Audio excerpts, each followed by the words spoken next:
চলতি অর্থবছর থেকে কার্যকর হচ্ছে সরকারি চাকরিজীবীদের জন্য নতুন পে স্কেল।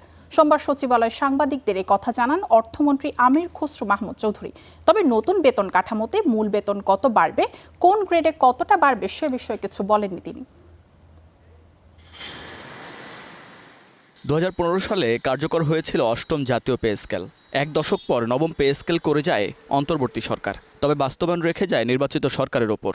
নতুন সরকার এ নিয়ে 3টি পৃথক কমিশনের প্রতিবেদনের ওপর সোমবার অর্থ মন্ত্রণালয়ের সবশেষ আলোচনা করে। প্রায় 1 ঘন্টার বৈঠক শেষে অর্থমন্ত্রী জানান, চলতি অর্থবছর থেকেই কার্যকর হচ্ছে নতুন পে স্কেল। কমিশনের অনেকগুলো দিক আছে, তো আমরা সবগুলো বিবেচনা করছি এবং আজকে আমরা আলোচনা হয়েছে, দীর্ঘ আলোচনা হয়েছে, আরও অধিকতর আলোচনার প্রয়োজনীয়তা আছে বিধায় আজকে পরে আমরা আবার বসবো, যখন ফাইনাল হবে তখন আপনাদের সামনে উপস্থাপন করব। এবছরের মধ্যে হবে, সবই হবে। এদিকে জ্বালানি সংকট মোকাবিলায় দীর্ঘমেয়াদী পরিকল্পনার কথা জানান স্বরাষ্ট্রমন্ত্রী।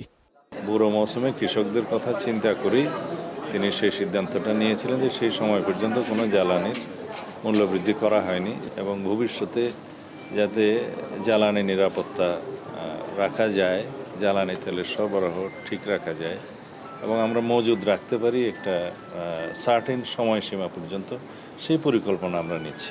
জ্বালানি সংকট নিরসনে আরও সময় প্রয়োজন উল্লেখ করে সরকারের 180 দিনের কর্মসূচির অগ্রগতির প্রশংসার কথা জানান দুই মন্ত্রী। Munnaf Rashid, star news, Dhaka.